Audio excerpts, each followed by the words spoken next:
Here's the latest news for Red Deer in central Alberta. People at a Red Deer Hospice Society received a friendly visit last week.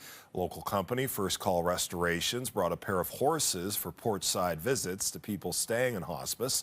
For some, the horses stirred up happy memories. For others, it was a unique experience. Even in hospice, this becomes a first. So we've had, hospice can be a place for firsts, not just the lasts, which is really exciting as well. One man spent his life in the saddle as a rancher. First Call Restoration says his reaction to the horses was heartwarming. He really wanted his his cowboy shirt on for a picture and his hat, and he went kind of back to his role, and I can't take pictures with this. I need to look the part. First Call Restoration says this was the first time it's made visits to hospice care, and it won't be the last. The City of Red Deer is hosting information sessions about changes to the Community Culture Development Fund for not-for-profit organizations. In-person sessions will be held Tuesday, July 22nd and Wednesday, August 20th. A virtual session will be available on Monday, September 22nd.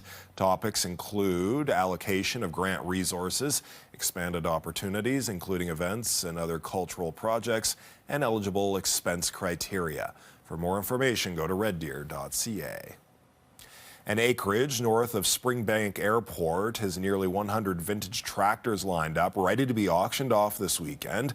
The Massey Harris and Massey Ferguson tractors belong to Don Ellingson, who's been a collector since 1990. He and his wife enjoy going to antique tractor pull events all over Western Canada and the United States to scope out inventory.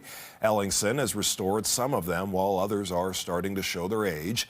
At one time, Ellingson had 107 tractors. He's now down to 91. I always enjoyed, ever since I was a little kid, anything that runs, anything with wheels.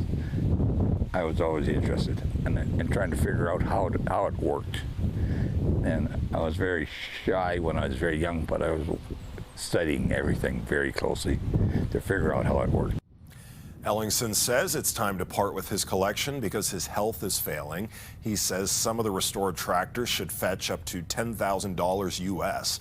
The tractors are now available to view. The online auction is expected to wrap up Saturday evening. A University of Calgary student has invented Hoodie, specifically designed for patients with IVs. 20-year-old Madison Torrey is a third-year health sciences student. She has spent a lot of time in hospital, starting at age 5. Torrey experienced lots of cold IV fluid going through her veins while wearing gowns or tank tops slung over the shoulder.